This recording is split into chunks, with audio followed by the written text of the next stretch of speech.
Então, começamos aí a gravação da aula de hoje e vamos aqui começar com duplicata. Tá aí. Sair de cena. Vocês estão vendo a matéria aí, pessoal? Eu acho que sim, né? Sim. Então, os títulos de crédito que nós vimos é cheque, duplicata, nota promissória e letra de câmbio. Encerrando com duplicatas agora. Tá? Então, o aspecto histórico é relevante para a gente saber o aspecto histórico de duplicatas para que a gente entenda um pouco esse fundamento histórico de onde que saiu esse documento importante que permite as comercializações, as transações de bens e serviços numa determinada economia, num sistema econômico. Um minuto só, por gentileza, aqui.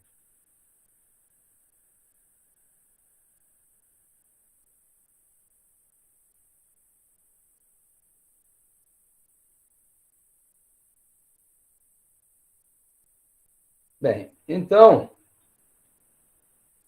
o aspecto histórico da duplicata. Esse D é de duplicata. Historicamente, a duplicata é de origem brasileira. Ou seja, é uma invenção brasileira a duplicata que nós estamos dizendo propriamente aqui. Né?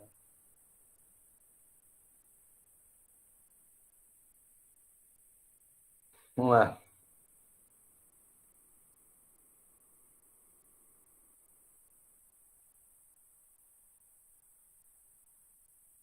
Duplicata é de origem brasileira, ou seja, é uma invenção brasileira a duplicata. Diferente dos outros títulos de crédito, nós não a importamos, ou seja, não foi um documento que o Brasil importou. Foi criado no país. Ela é genuinamente brasileira. A letra de câmbio ela tem um viés internacional, mais global. Então, por isso diz que é o príncipe dos títulos de crédito no Brasil, que acabou se firmando por aqui. Devido ao quê? Devido à pouca utilização da letra de câmbio. Porque a letra de câmbio, nós vimos quando nós estudamos a letra de câmbio, ela surgiu lá na Revolução Industrial, servia para que as pessoas, a hora que viajasse com o seu dinheiro, o seu recurso financeiro, eles deixavam o dinheiro no banco. No banco da época era uma espécie, né? Era a época que o banco estava surgindo, eles deixavam o dinheiro, né, nos bancos e o banco emitia uma letra. Essa letra ela passou a ser chamada letra de câmbio, né?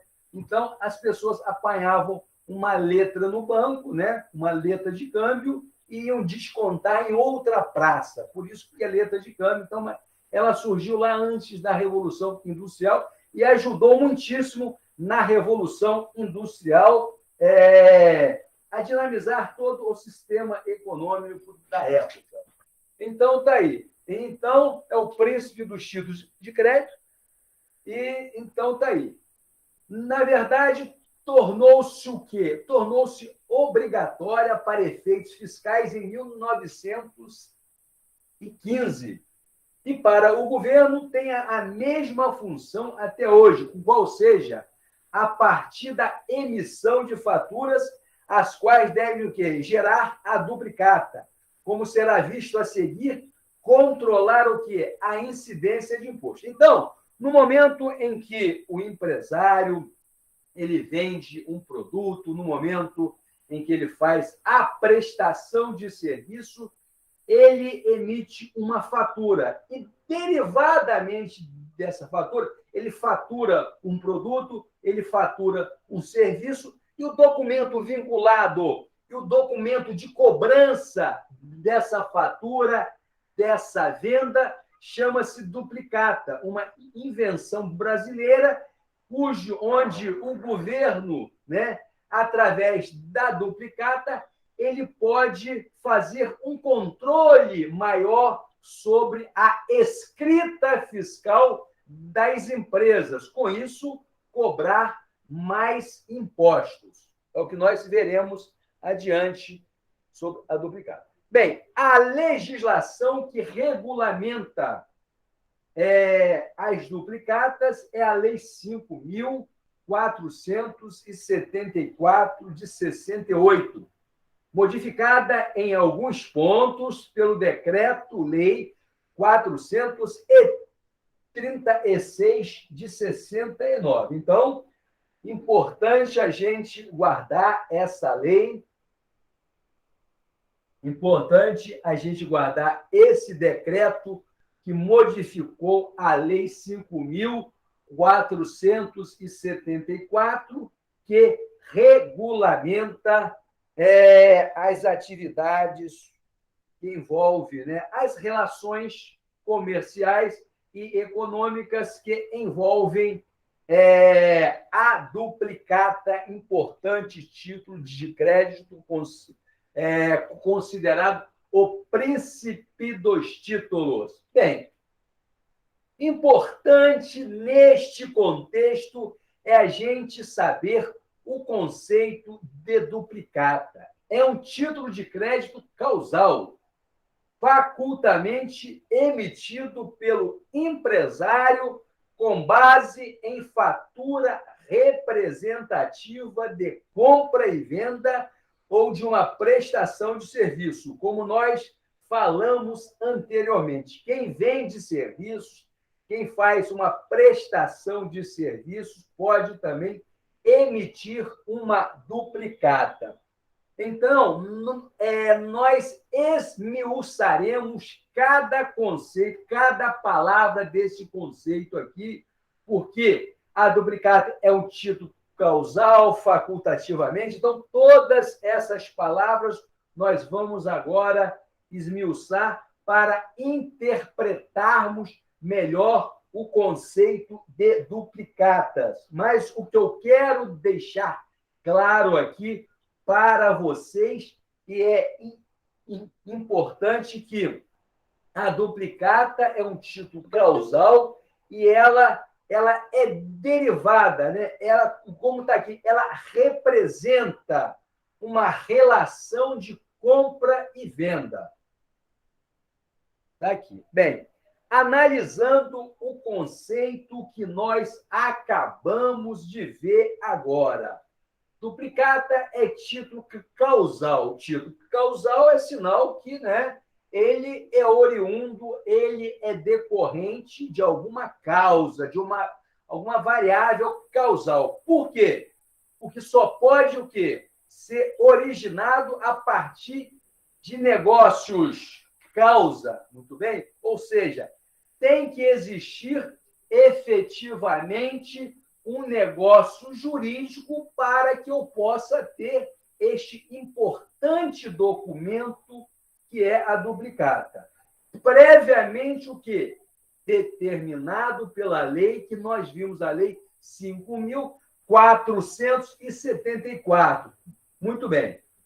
Bem, esta causa que está dizendo aqui, previamente determinada pela lei, é o quê? É uma compra e venda mercantil ou uma prestação de serviço. Diferente, portanto, do cheque, da nota promissória, da letra de câmbio, que podem o quê? Ser emitidos para representar qualquer dívida. Por isso, denominados de não causais. Isso não quer dizer que ela perca o quê? A característica da abstração em relação ao negócio que a originou.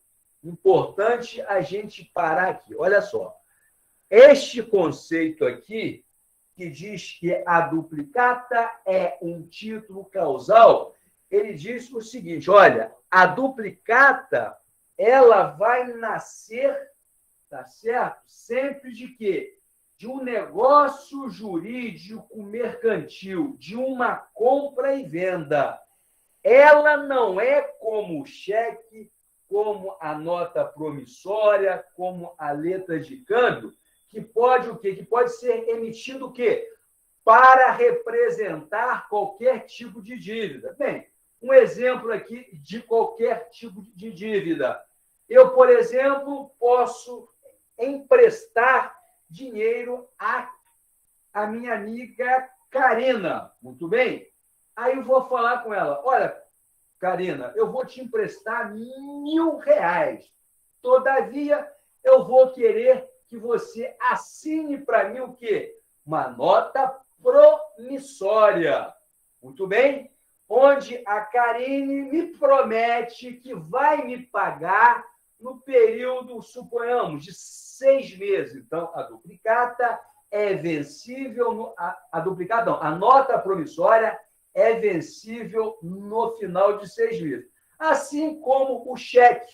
Eu posso emprestar dinheiro à Karine e ela, né, me dar um cheque dela. Todavia, pessoal, a duplicata eu não posso falar com a Karine. Olha, Karine, eu vou te emprestar R$ 1.000, mas eu vou emitir uma duplicata. Não posso. É isso que este conceito está deixando claro para a gente. A duplicata é título causal. Ela só pode ser emitido nos negócios jurídicos mercantis, ao contrário senso do cheque da nota promissória. Muito bem? Agora, isso não quer dizer, como está dizendo no final aqui, isso não quer dizer que ela perca o quê? A característica da abstração. A abstração, vocês se lembram do princípio da abstração, que dizia o seguinte: o título de crédito ele se abstrai do negócio do jurídico a partir do momento que ele inicia a sua circulação. Muito bem? E quando um título, seja uma nota promissória, seja uma letra de câmbio, seja, né, um cheque e também uma duplicata, ele se abstrai do negócio jurídico. Como que ele se abstrai? Ele se abstrai da seguinte maneira: a partir do momento que o título de crédito ele começa a circular. Muito bem? Então, o que quer dizer é o seguinte, que o fato da duplicata não se parecer com os demais títulos de crédito, como o cheque, como a nota promissória, ela não vai perder o quê? O atributo da abstração, porque a duplicata ela pode também se abstrair do negócio jurídico a partir do momento em que ela começa a circular. E o título de crédito, nós vimos também que ele circula a partir do endosso. A partir do endosso, ele começa a circular para o quê? Para dinamizar os negócios, para dinamizar o sistema econômico, a economia.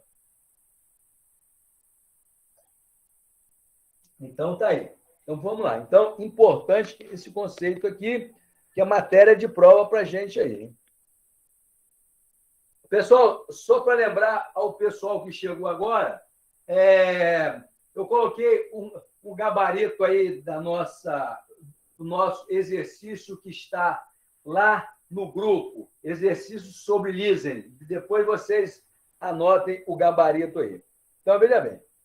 Para comprovar o que se disse, né, no conceito, em relação ao conceito anterior, leia-se a seguinte jurisprudência do STJ. Lisem, tá?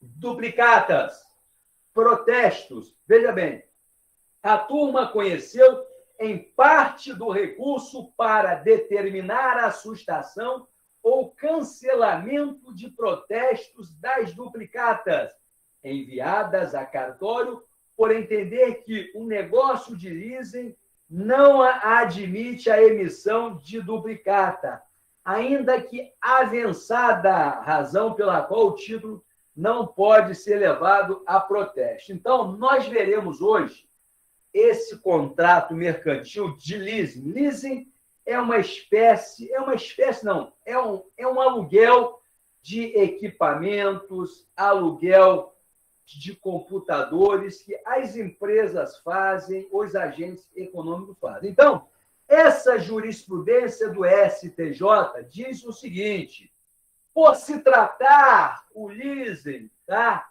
de um aluguel de um bem, ele não pode, o contrato de leasing, né, o arrendador, ele não pode emitir duplicatas para esse tipo de negócio jurídico chamado leasing.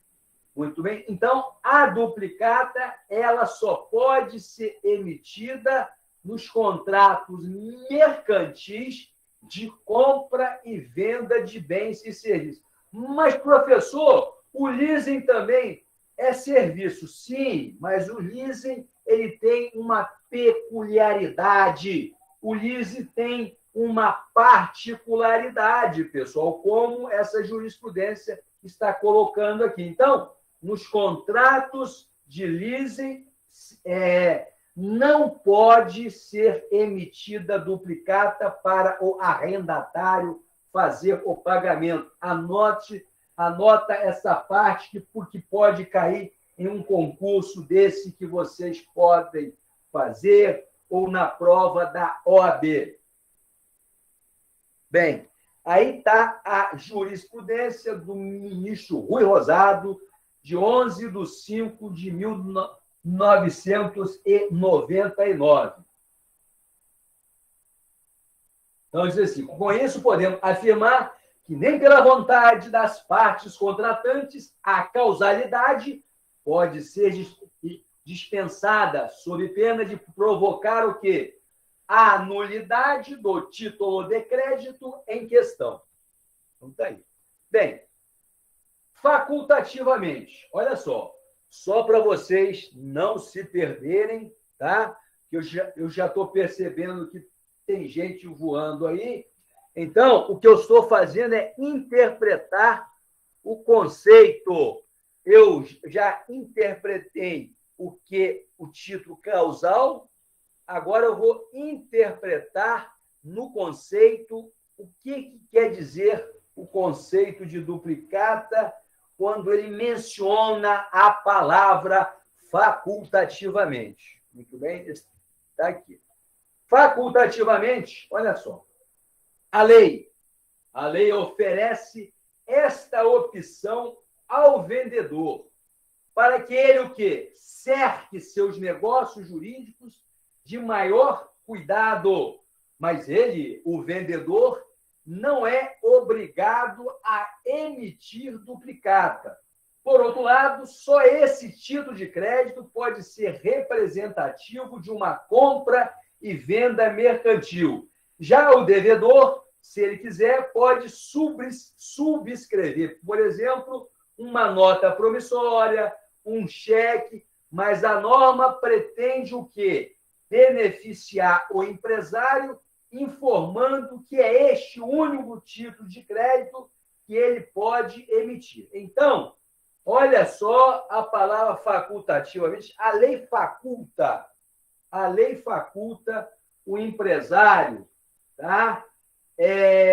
A receber outros tipos de crédito. Porque ele está dizendo o seguinte: olha, a duplicata é um título exclusivamente emitido por CNPJs, por empresas, muito bem? Então, essa duplicata, o objetivo dela é cercar o negócio jurídico, é proteger o empresário na relação de compra e venda, no momento em que ele vai vender o seu produto.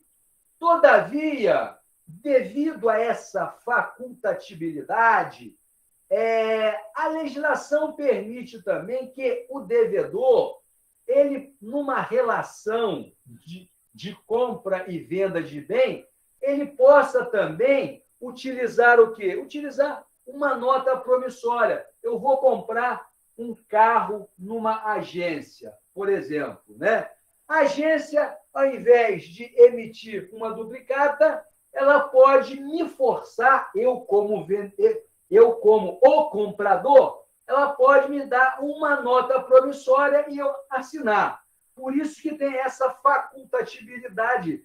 Todavia, a legislação diz que a duplicata ela dá um glamour, vamos usar essa palavra, maior ao negócio jurídico, um glamour, ela substancia melhor o negócio jurídico, vamos colocar desta maneira. Eu acho que tem gente entrando na sala aí. Olha aí. Tem sim. Então,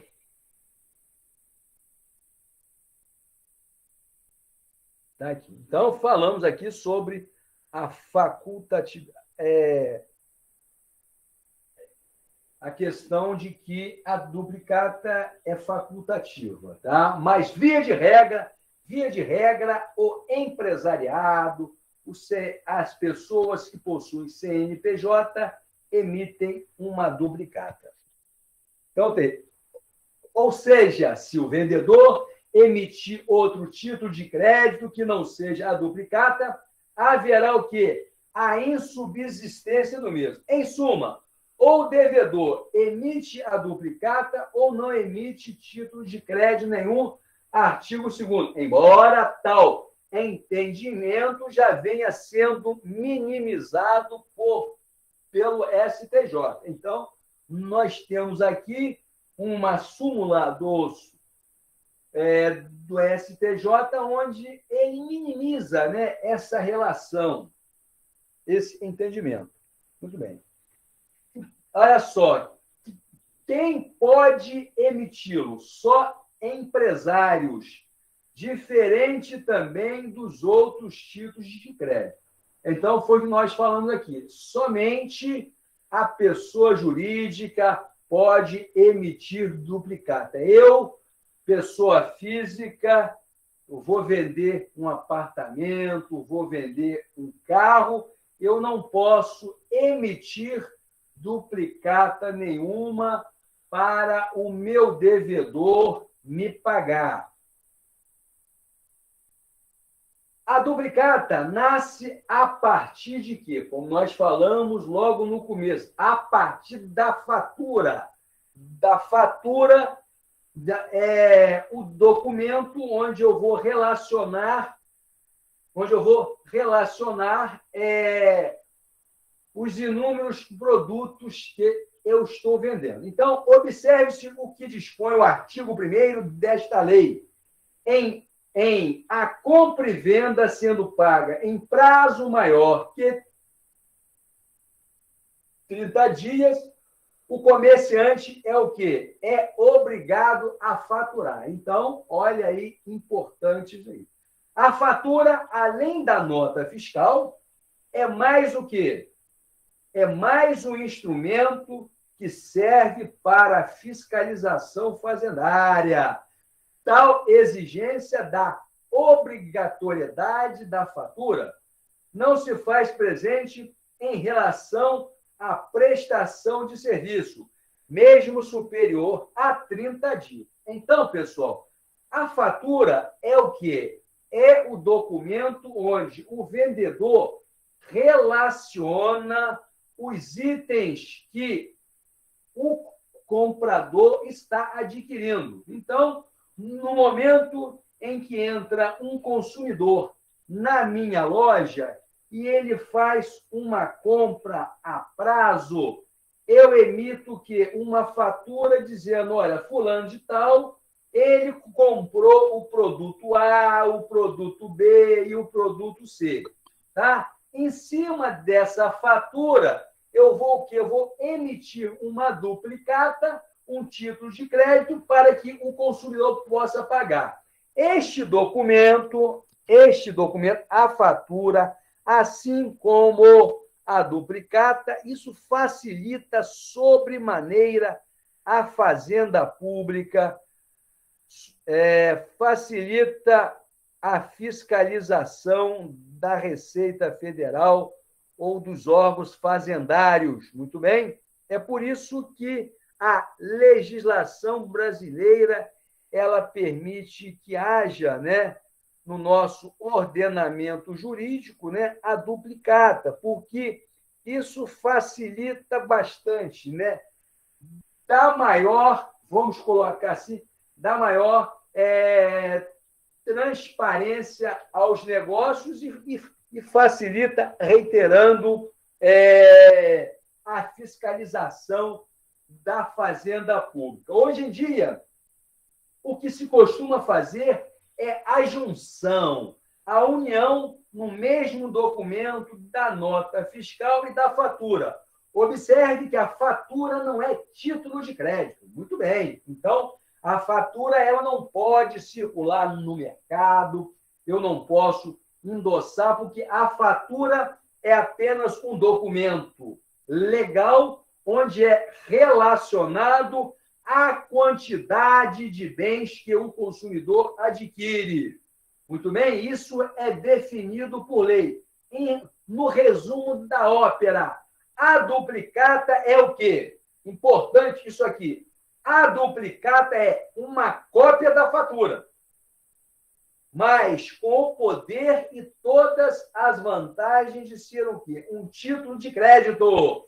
Entre elas, a possibilidade de ser um título executivo extrajudicial. Olha como que esse documento ele facilita os negócios, facilita as transações de bens e serviços, pessoal. Muito bem? Então, por isso que ela é o título de crédito, ou seja, a duplicata, ela é usada com frequência no comércio, na economia brasileira, além de ter o atributo de ser um título extrajudicial. Muito bem? Eu posso fazer a cobrança dela sem recorrer, tá certo? Ao aparato do Estado, ao aparato do judiciário. Muito bem.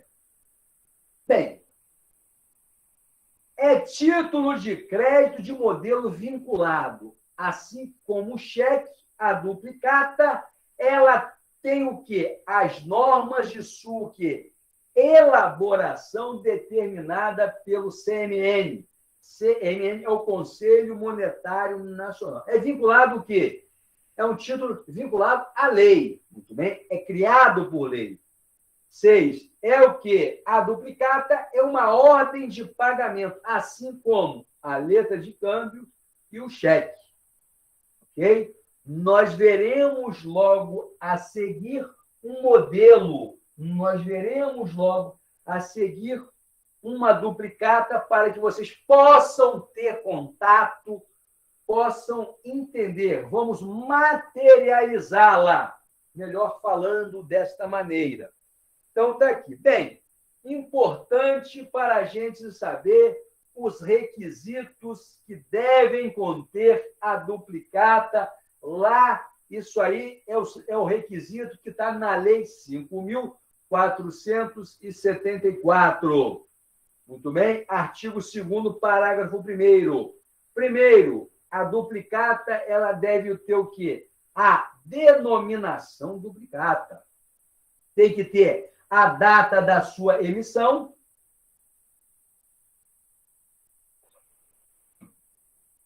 Tem que ter a data da sua emissão. Tem que ter o número de ordem, né? De quando? É o número 1, 2, 3, 4. Né? Eu estou citando apenas, né, um exemplo aqui. A numeração dela é em ordem, né? Tem que ter o número da fatura que originou a duplicata, tem que ter a data do vencimento, ou a declaração de ser à vista. Observe que só 2 tipos de vencimentos, com dia certo ou à vista, não havendo outras hipóteses. Então, nós temos que ter definido na duplicata a data do vencimento, né? Nós temos que ter o nome e domicílio do sacador. O sacador é a pessoa que emite a duplicata, é o vendedor. E do sacado é o comprador, aquele que vai receber a duplicata, é aquele que se incumbe, é aquele que terá o poder de pagar a duplicata, tá certo? Se é que tem um poder de pagamento. O poder de pagamento é um poder, mas você vai pagar a duplicata porque é uma obrigatoriedade do negócio jurídico, né? Identificação do sacado, obviamente, né? Do comprador, do qual nós chegaremos, né? É uma obrigação que ele vai ter que adimplir.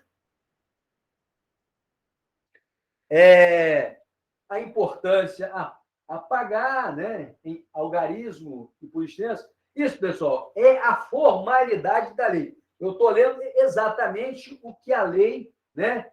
Eu estou aqui retratando a lei. A praça do pagamento, o local, a cláusula, a ordem, né? Declaração do reconhecimento de sua exatidão e da obrigação de pagá-la a ser assinada pelo sacado como aceite cambial. Então, assinatura ou rubrica mecânica do sacador. Importante a gente saber o seguinte, né? Que eu vou receber uma duplicata, mas eu tenho que fazer o quê? Eu tenho que dar um aceite nela, eu tenho que dar uma assinatura aceitando receber a duplicata, aceitando fazer o pagamento do meu negócio jurídico, da minha transação comercial,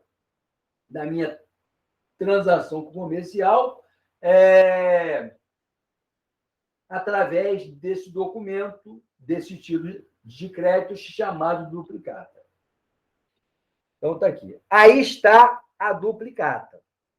Está aqui um modelo de duplicata. Você tem aqui o credor, o valor dela, né?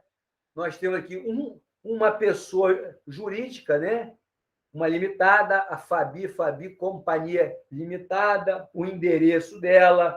Nós temos aqui o vencimento, nós temos o número de ordem da duplicata, a fatura que gerou o valor, o número da fatura que originou a duplicata. Então, esses itens que nós lemos aí, eles fazem parte, né, da legislação e é uma formalidade, né?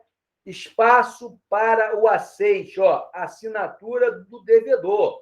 Então, o devedor, como a lei falou aqui, diz o seguinte, declaração do reconhecimento de sua exatidão e da obrigação de pagá-la, a ser assinada por quem? Pelo sacado, como aceite cambial, aceite da relação de troca, né? Então, está aqui a assinatura do devedor, a praça de pagamento. Então, isso aqui é a famosa duplicata, ok? E não pode, nenhum desses itens pode faltar na hora em que ocorre a emissão. O vendedor ele tem que tomar cuidado para, no momento em que ele emite esse título de crédito para o devedor. Ele tem que obedecer às formalidades legais. Aí nós temos aí mais uma redundância, né, para vocês saberem as partes que estão fazendo parte desse negócio jurídico: o vendedor, que é o sacador, o comprador, que é o sacado, né, que nós vimos anteriormente, né? Espécie, a função serve o quê? Para a cobrança de mercadoria de duplicata mercantil ou para a prestação de serviço. Essa é a função da duplicata, ok? Para o negócio jurídico de compra e venda, usa-se a duplicata. Aceite, como a gente viu ali, é mais uma formalidade legal. Assim como na letra de câmbio, a duplicata também é o quê? Ela tem o quê? A figura do aceite. Você vai ter que aceitar pagar a duplicata. No entanto, com a diferença básica, aqui na duplicata, o aceite o quê? Faz-se obrigatório. É importante a gente saber que o aceite é obrigatório. Tanto que, em não havendo, tal falta será suprível pelo protesto. Então, se faltar o aceite na duplicata, o credor pode fazer o protesto dela, porque o aceite é do devedor. Então, se o devedor se recusar a aceitar ou não pagar, ou esqueceu, e ele não pagar a duplicata, eu posso levar esse título de crédito a protesto.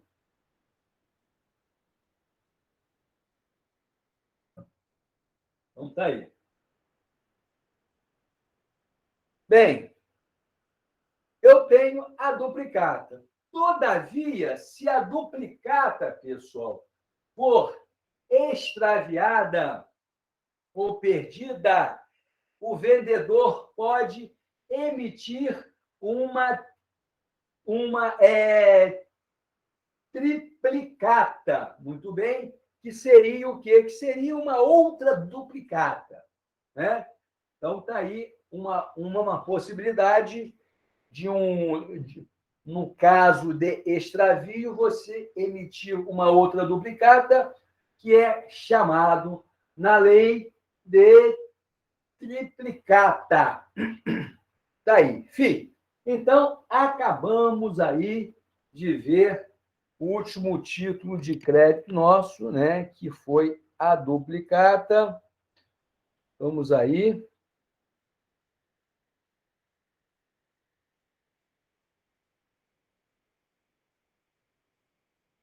Eu perguntaria a vocês se há alguma dúvida aí sobre essa questão de duplicata. Se não tiver, nós veremos agora leasing, o contrato mercantil.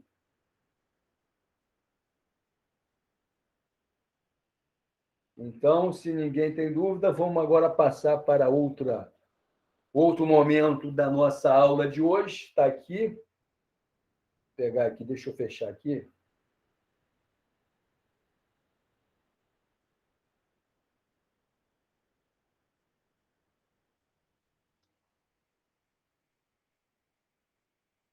Fechar aqui. Leasing.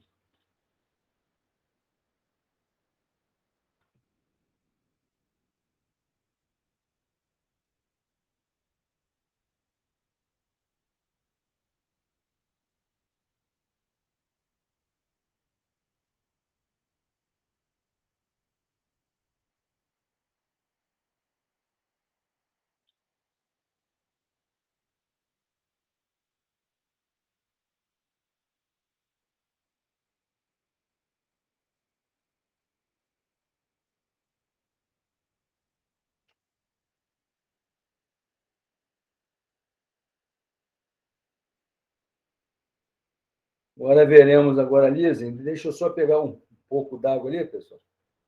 Só um minutinho, por gentileza. Tá?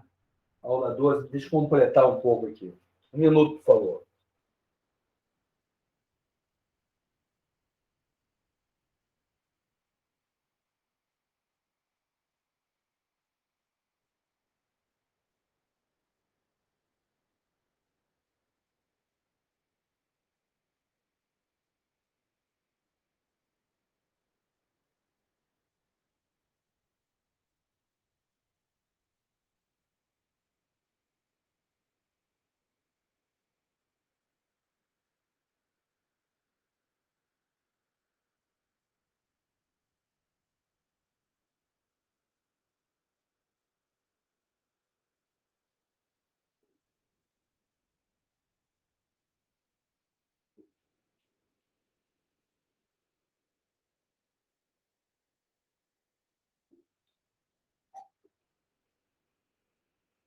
Então, vamos lá. Vamos estar aí.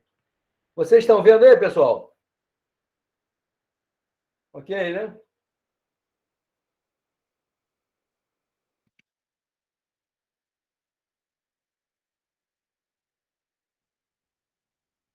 Estão vendo aí a apresentação, né? Está aparecendo sim, o contato, não, sim. Beleza. Então, tá aqui. Então, aí nós estamos aqui, né? Vendo aqui.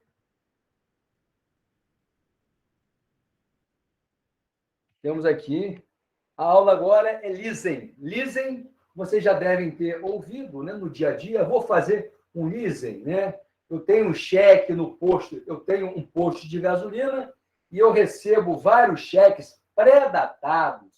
Aí, o que eu vou fazer? Eu não vou ficar esperando o vencimento dos cheques. O que eu procuro? Não, leasing não. Aí eu estou fazendo uma pequena confusão com factory. Leasing, esqueçam o que eu falei. O leasing está relacionado, tá certo? A um aluguel de equipamentos, aluguel de computadores, como nós veremos agora. Então, está aqui. Origem histórica. Origem histórica do leasing. O contrato de leasing nasceu na América do Norte na década de 50, lá na América do Norte.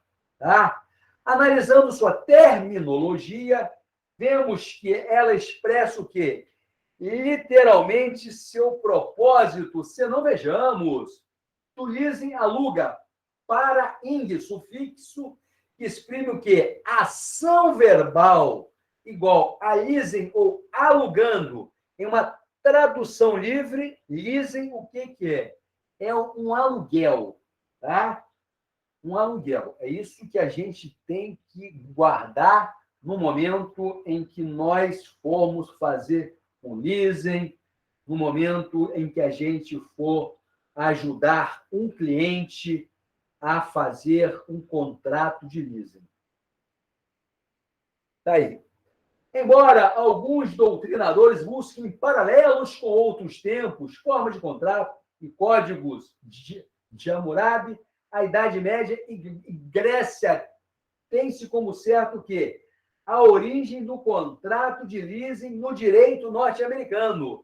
Se de um lado sua naturalidade é pacífica, controversa é a época do seu nascimento. Isso aqui é mais uma curiosidade para que vocês, né? Esse fundamento histórico é importante para que vocês entendam, né, da onde surgiu esse contrato, né? Então aí nós temos aí o mestre Arnaldo Riso, lembra com maestria os contratos realizados pelo governo norte-americanos com os países aliados na Segunda Guerra. Era o chamado Lend-Lease Act, ou seja, né, os Estados Unidos, eles emprestavam os equipamentos, eles emprestavam as armas a outros países aliados para que eles, né, pudessem fazer guerras contra outros países. Então, é apenas uma ilustração, né, de como surgiu esse contrato, né? Mas aqui a relação dos Estados Unidos é uma relação de país com país. O contrato de leasing ele se dá interpartes, né? Ele é bilateral, como nós vemos, entre duas pessoas jurídicas ou entre uma pessoa jurídica e uma pessoa física. Nesse caso aqui, quando ele surgiu, como está sendo colocado aqui, né? Aqui você tinha, né, reiterando, os Estados Unidos emprestando armas, equipamentos a outros países. Então, a relação nesse surgimento do leasing aqui é uma relação entre países, não é o que ocorre exatamente hoje nos contratos de leasing, como nós já falamos. Então, está aqui, só para a gente ilustrar. Tratava-se do empréstimo, né, de material bélico aos países amigos para o fortalecimento das forças aliadas na guerra contra o eixo. O Lend-Lease Act previa que, ao final da guerra, o material deveria ser devolvido ou poderia ser comprado por determinado preço pré-ajustado no ato do empréstimo. Então, essa é a relação que eu falei aqui. Muito bem? Daí, né? Contudo, a ideia do Lend-Lease Act ser o primeiro contrato de leasing não persevera, pois, analisar as cláusulas e fundamentos do histórico pacto, vemos que as partes não eram o quê? Não eram os particulares, né? Foi o que eu falei com você. As partes foi o que eu falei com vocês. As partes aqui eram os países. E no contrato de leasing que a gente faz, as partes é um CNPJ, as partes é um CNPJ ou um CPF. Então, essa parte, reiterando, é mais para vocês saberem a origem dele, né? Então, está aqui. Os fundamentos do histórico pacto, vemos que as partes não eram o quê? Particulares, e sim países na pessoa de seu chefe de Estado. E, por último, não menos importante, o material era cedido gratuitamente, coisa que o leasing não é um contrato gratuito, como, por exemplo, um comodato. O leasing ele é um contrato oneroso. O governo norte-americano não recebia qualquer valor financeiro no transcurso do pacto, diferente do que prediz os pilares do contrato de leasing, né? Olha só, o arrendamento oneroso e os particulares como contratantes. É o que nós veremos aqui agora. Tá. No Brasil, quando que surgiu o leasing no Brasil? No Brasil, o leasing, ou arrendamento mercantil, como se costuma chamar também, surgiu em 1964. Vamos guardar a Lei 6.099, que denominou o quê? E regulamentou essa forma de contratar no território nacional. Entretanto, é notório que desde a década de 60, algumas empresas do eixo Rio-São Paulo já operavam este lucrativo contrato, atípico até então. Nós veremos por que o contrato de leasing é considerado um contrato atípico. Muito bem? Então, né, já se fazia, eu estou dizendo esse conceito aí, ele surgiu em 74, mas essa prática já era realizada já nos anos 60, na década de 60, as empresas que faziam as transações comerciais no eixo Rio-São Paulo, onde existe a maior densidade econômica do nosso país, fazia já esses contratos de leasing, exponenciando os seus respectivos lucros.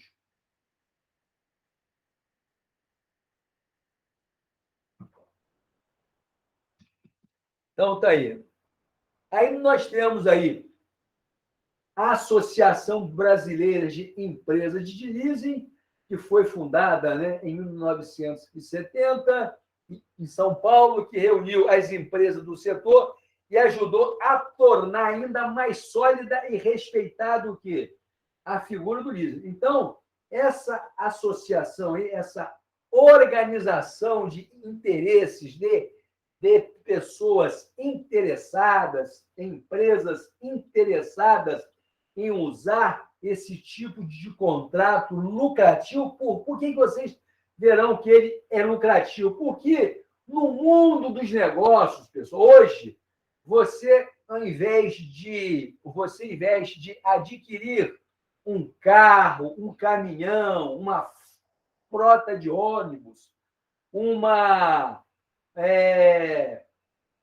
os computadores da sua empresa, você faz o quê? Faz um aluguel. É muito mais barato do que você adquirir uma frota de ônibus. Você aluga os ônibus através de um leasing. Você aluga os computadores da sua empresa. Então, por isso que é muito mais vantagem você fazer leasing. Então, esse tipo de contrato ele foi surgindo de acordo com a necessidade dos negócios para que pudesse, obviamente, né, dar maior agilidade aos negócios jurídicos e também uma maior lucratividade. Eu, ao invés de adquirir o bem, eu faço o quê? Faço um aluguel, eu faço um leasing, porque a prestação fica muito mais barata. E com isso, o meu lucro ele aumenta porque eu consigo mitigar a minha estrutura de custo. Muito bem? Então, está aqui. O conceito de leasing, importante a gente saber aqui.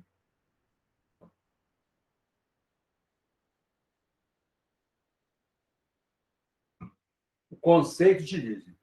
O contrato de leasing, ou arrendamento mercantil, assim denominado no direito brasileiro, é o quê? O contrato no qual duas ou mais pessoas resolvem alugar, olha só, ou arrendar determinado objeto um ao outro. O objeto do contrato pode ser novo ou usado. Muito bem? Então, o contrato de leasing é um aluguel de um determinado bem. Eu, ao invés de comprar o bem, fica mais barato para a minha empresa eu alugar, eu fazer um arrendamento mercantil, eu fazer um leasing, um aluguel. Nossa legislação assim conceitua o arrendamento mercantil, ou o leasing, né? Olha só, negócio jurídico realizado entre pessoa jurídica na qualidade de arrendadora e pessoa física ou jurídica na qualidade de arrendatária e que tenha por objeto o arrendamento de bens adquiridos pela arrendadora, segundo o que? Especificações da arrendatária e para o quê? Para o uso próprio desta. Muito bem? Então, eu tenho um equipamento, né?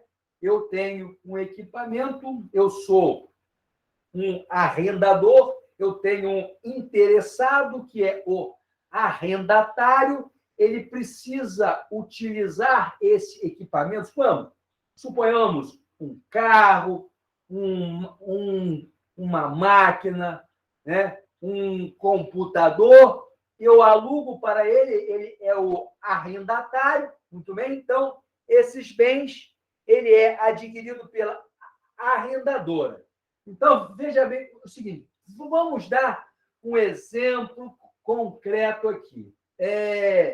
Eu me dirijo ao meu banco, à minha agência bancária, e falo com o banco o seguinte: olha, eu estou querendo fazer um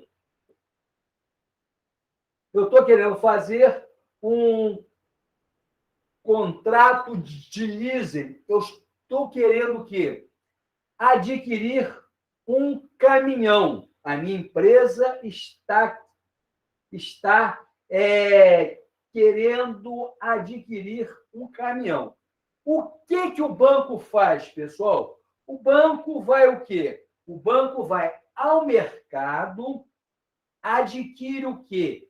Adquire o caminhão, tá? Esse caminhão é do banco, E o banco o quê? E o banco faz o quê? Faz um arrendamento mercantil à minha pessoa. Muito bem? É assim que funciona. Então, o banco é apenas o quê? Um intermediário que vai ser o quê? O arrendador do caminhão que ele comprou no mercado para me arrendar.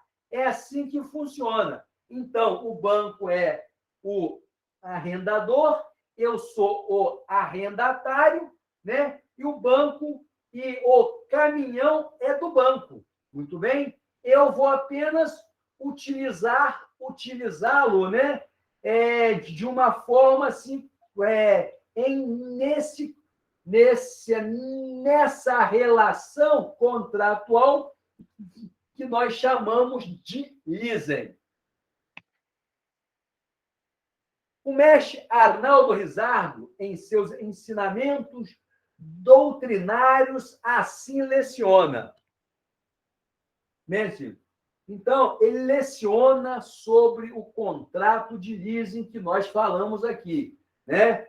Eu estava precisando de um caminhão para a minha empresa, me dirigi ao banco, o banco diz, não, eu faço com o senhor um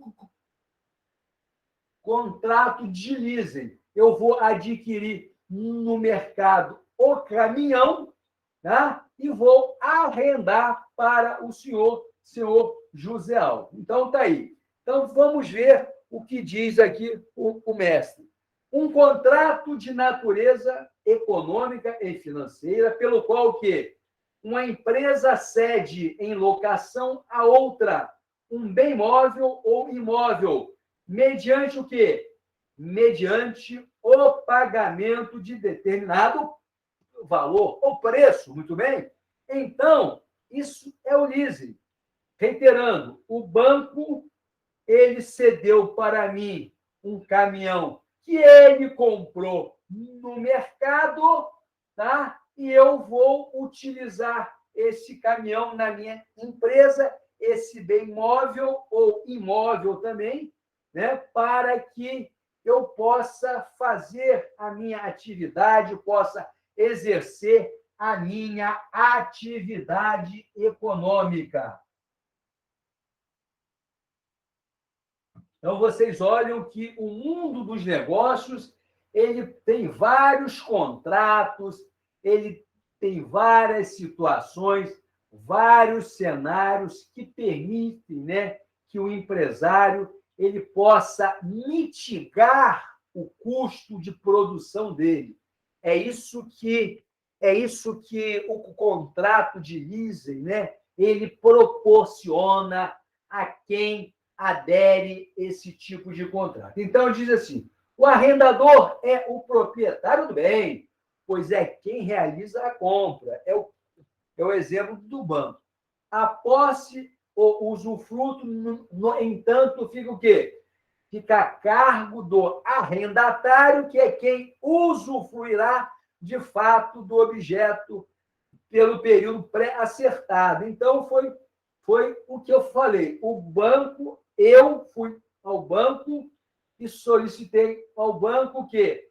Um contrato de leasing. E o banco disse, não, eu faço um leasing do caminhão que você está precisando.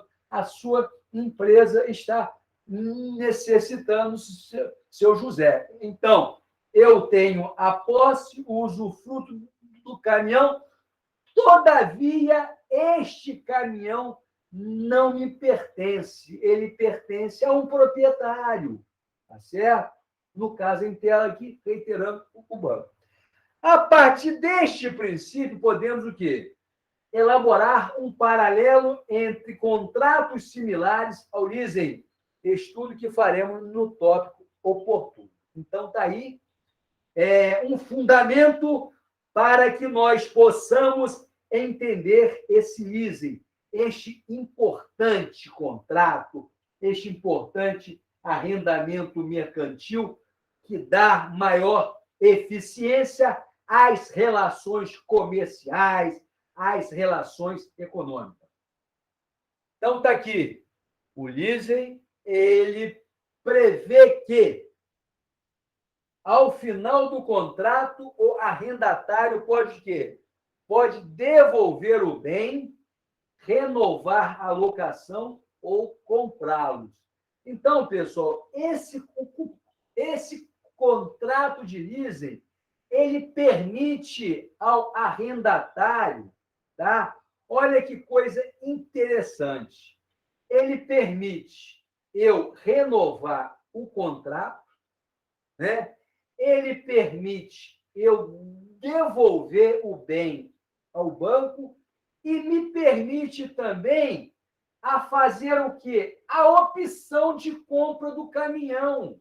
Olha só que coisa interessante que é o contrato de leasing. Ele me dá essas oportunidades, né? De fazer bem, de chegar e falar com o banco, olha só, eu já usei o seu caminhão, né?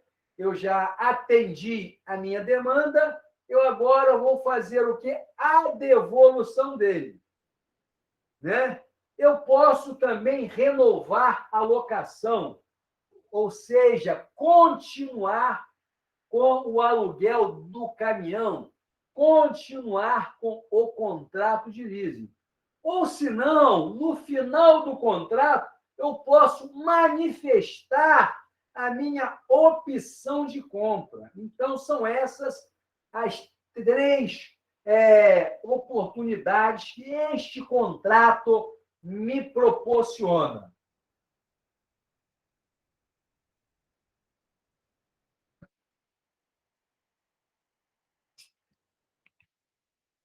Bem, aí, em apertada síntese, em apertado resumo, sob a luz dos ensinamentos supracitados, tem-se que o contrato de arrendamento mercantil é o instrumento contratual, onde uma empresa, na qualidade de arrendadora, adquire um bem móvel ou imóvel, apontado pela pessoa física ou jurídica, na qualidade de arrendatária, para que este último utilize por certo período de tempo pré-determinado. Então, em síntese, aqui nesse slide eu tenho contextualizado o que é efetivamente o leasing. Esse importante contrato que me dá a opção de devolver o bem, me dá a opção de continuar alugando o bem e também me dá a opção de comprar o bem. Então, está aí esse contrato de leasing numa apertada síntese, fazendo aí um plágio do autor sobre o resumo da ópera no que tange esse fantástico contrato. E diz: o arrendamento mercantil é um contrato de quê? De operação financeira regulamentado pelo Banco Central do Brasil. Olha só, então, esse contrato, pessoal, além dele ter essa agilidade toda, além dele ter esta eficiência toda do ponto de vista econômico, jurídico, essa agilidade toda, ele é um contrato que tem a chancela, que tem a outorga do Banco Central do Brasil, a maior autoridade monetária do Brasil. Muito bem? Então, é um contrato que tem uma robustez extraordinária. Então, ele obedece às normas e resoluções do Banco Central. E sobre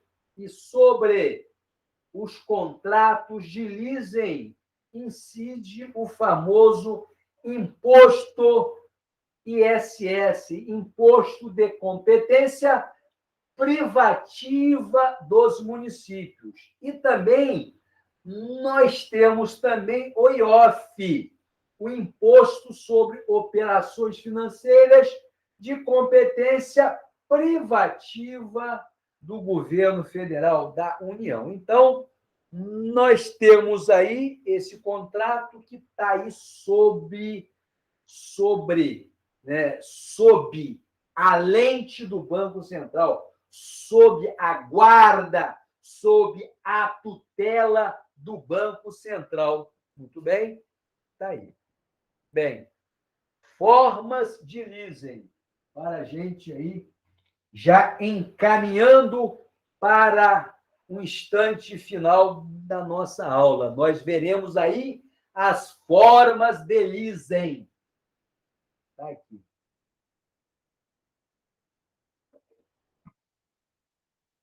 De leasing, as formas. Bem, nós temos aí as formas, os tipos de leasing. O leasing pode ser principalmente o quê, pessoal? Nós podemos fazer o quê? Um leasing financeiro. O que é um leasing financeiro, pessoal? É a forma mais comum de arrendamento mercantil, que é chamado também leasing puro, né? O leasing genuíno, né? Neste formato, né, uma empresa de leasing arrendadora, ela faz o quê? Ela pactua com a pessoa física ou jurídica arrendatária o quê? A compra de um bem escolhido pelo último, pelo arrendatário. E faz o quê?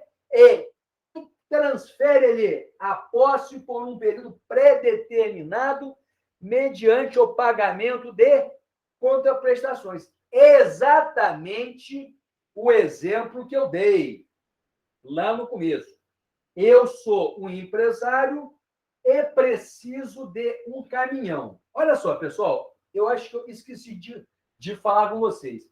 Esses contratos de leasing é feito no mercado financeiro. Importante vocês anotarem aí. Esses contratos de leasing é feito na rede bancária. Então, repetindo, é o que está dizendo aqui. Olha assim, leasing financeiro ou leasing puro, tá? Então, você tem o quê? Uma empresa de leasing, ou seja, uma arrendadora. Essa arrendadora aqui, pessoal, chama-se banco. O banco é a empresa de leasing. O banco é a empresa que vai arrendar o bem. Ele faz o quê? Faz um contrato com uma pessoa física ou jurídica, o arrendatário.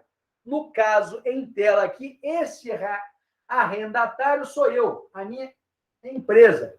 Eu me dirigi à arrendadora, ao banco, com o objetivo de adquirir o quê? Um caminhão através de um contrato de leasing, tá?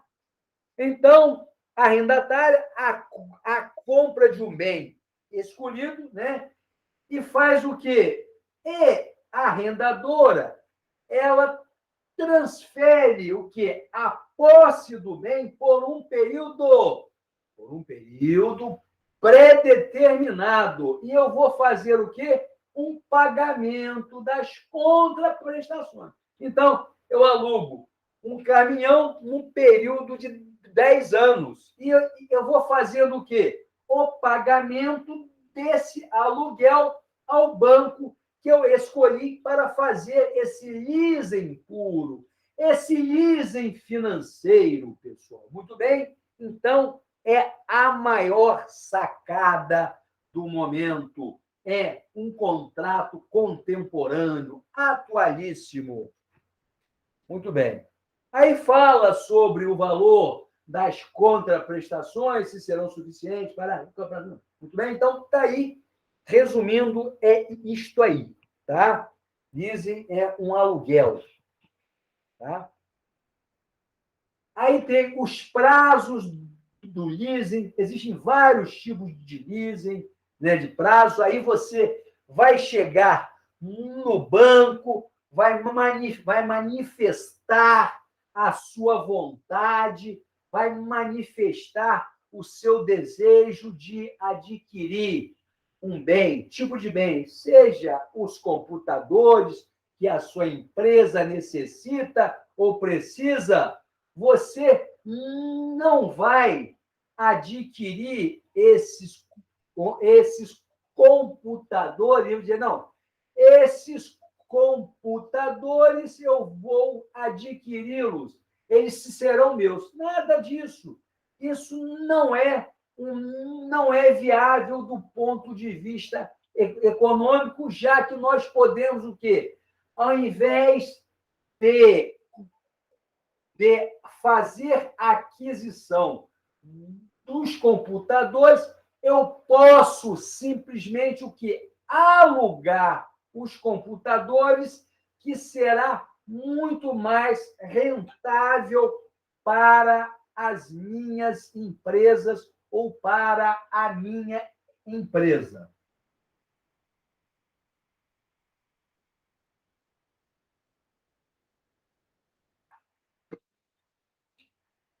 Então, está aqui. Bem, é importante nós sabermos, né, já que nós estamos aí conhecendo, eu não sei se vocês já conheciam mais a miúde, mais detalhadamente o que é efetivamente, o que era efetivamente o contrato de leasing, né? Mas é importante a gente saber a lei que trata, que fala sobre essa joia, esse contrato fantástico que dá eficiência aos negócios jurídicos. É a Lei 6.099, em seu artigo 12, parágrafo 1º, tratou de definir o que se entende por vida útil de um bem, né? Então, eu tenho aqui a Lei 6.099, que fala sobre, né, o leasing, e ela faz uma definição, faz uma explicação do que é vida útil de bem. Tá? Tem muito que a gente... Não tem muito o que a gente nos ater nesse slide aqui, não. Então, tá aqui. Então, no final do contrato, né, é o que está dizendo aqui, existe sempre o quê? Um valor residual, que sempre fica, né? Um VRG, é chamado de valor residual do bem. Esse bem, suponhamos, eu aluguei um bem no período de 10 anos, tá? Eu fiz, né? Eu fiz com o banco, fiz um contrato de 10 anos. Muito bem. Aí chegou no final desse contrato, ficou ali um valor residual do bem, né? Um valor do bem ali que eu posso adquirir o bem com esse valor residual, esse valor que restou no contrato, ou eu posso fazer o quê? A devolução do bem ao banco, levando esse valor. Muito bem? É isso aí que é chamado de valor residual.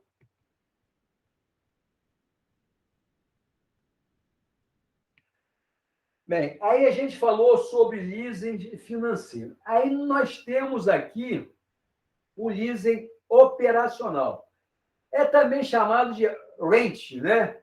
O valor pago a título de contraprestação não poderá ultrapassar 90% do custo do bem. O prazo mínimo deste contrato, é de 90 dias, pessoal. Né?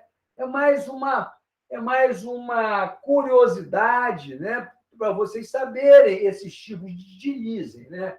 Obviamente que no momento que vocês se interessarem e se dirigirem à rede bancária, ao banco de vocês, para manifestar a vontade de adquirir um bem através de leasing, né? Os pormenores, os detalhes, o gerente vai abrir para os senhores. Muito bem? Então, aqui é o leasing operacional. O prazo mínimo dele é de 90 dias, não podendo o quê? Não podendo exceder 75% da vida útil do bem. Muito bem? Então, eu coloquei um exemplo aqui, bem pequenininho, uma observação. Suponhamos que a vida útil do bem é de 10 anos. Tá? 75% de 10 anos seria 7,5 anos. Então, sobrou aí de valor residual 2 anos e meio. Né? É isso que está dizendo aí essa regra sobre o leasing operacional. Tá? Aí nós estamos colocando aí que, além das opções de compra, né, que a gente já viu, né, o leasing operacional, né, via de regra, o leasing, né, ele permite, né, as opções de você fazer a compra do bem, de você se manter com o contrato de aluguel, né? Ou você fazer a devolução do bem. É isso que está dizendo aí, né, sobre o leasing operacional também, que tem as mesmas características do leasing financeiro. Né? Muda pequenas coisas, né? Uma peculiaridade aqui, outra acolá, mas, né, no bojo, no ensejo, tudo via de regra, as coincidências de 99%.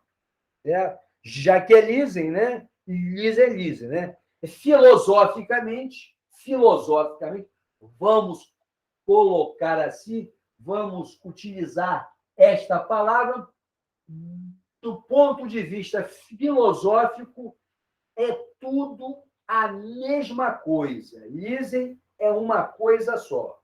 Algumas peculiaridades mudas e quando envolve, né, um bem A, um bem C, se o bem é imóvel ou móvel, isso aí são apenas pequenos detalhes. Bem, aí nós temos a classificação do leasing. Né? A classificação do leasing. Deixa eu ver aqui. Para a gente fazer aqui. Não dá para a gente fazer agora. Bem, aqui, né? A classificação do leasing. Bem, o contrato de leasing é assim classificado. Sob o quê? Sob a tipicidade do contrato. Olha só, importante a gente refletir sobre essa questão aqui. Embora não esteja previsto em nenhum artigo do Código Civil, importante a gente saber isso aqui. O contrato de leasing tem o quê? Tem previsão legal na Lei 6.999 de 74, pessoal. Tá? Que estipula o quê? Cláusulas imprescindíveis no contrato de leasing, precisamente no artigo 5º. existe o quê? Diferentes posições na doutrina sobre o quê? Sobre a tipicidade ou não do instituto arrendamento mercantil. Contudo, pesa-se pela tipicidade do contrato por ter o quê? O mesmo nome iuris, ou seja, a qualificação legal. Então, o que quer dizer aqui é o seguinte, né? Que o Código Civil, ele não contempla o contrato de leasing. Mas nós temos uma lei especial, uma lei específica, que fala sobre a matéria, que é a Lei 6.099, de 74, tá? Que faz uma abordagem mais aprofundada sobre leasing. Tá? Aí nós temos aí uma classificação do leasing misto, né? O contrato de leasing, tá? É a junção de quê? É a junção de 3 contratos em um só, ou seja, né? Financiamento, alocação e a promessa de compra e venda, né? Então, nesse contrato são aquelas opções que eu falei com vocês, né? Que você pode manifestar a sua vontade de fazer o aluguel, de fazer a compra do bem, né? Ou de continuar a financiá-lo. Então, é um contrato muito versátil. É o quê? É um contrato oneroso, não existe o quê?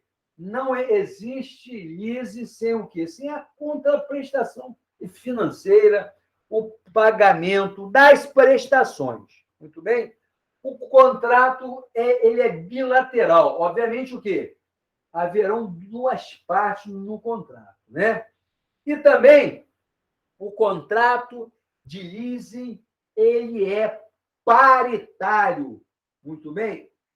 Ou seja, você vai sentar à mesa, arrendador, arrendatário, para discutir as regras. Obviamente que essas regras, né, elas terão que obedecer o diploma legal 6.066 de 74. Mas é um contrato paritário. Importante essas características aqui. Muito bem? É real, né? Porque você está lidando, né, com um ativo real, com um bem real, né? Seria comutativo, ou seja, referido contrato se enquadra nesta classificação, pois ambas as partes elas têm o quê? Elas têm acertado as suas obrigações. Existe o quê? Existe uma comutabilidade, né, entre o arrendador e o arrendatário. Muito bem? E é um contrato, né?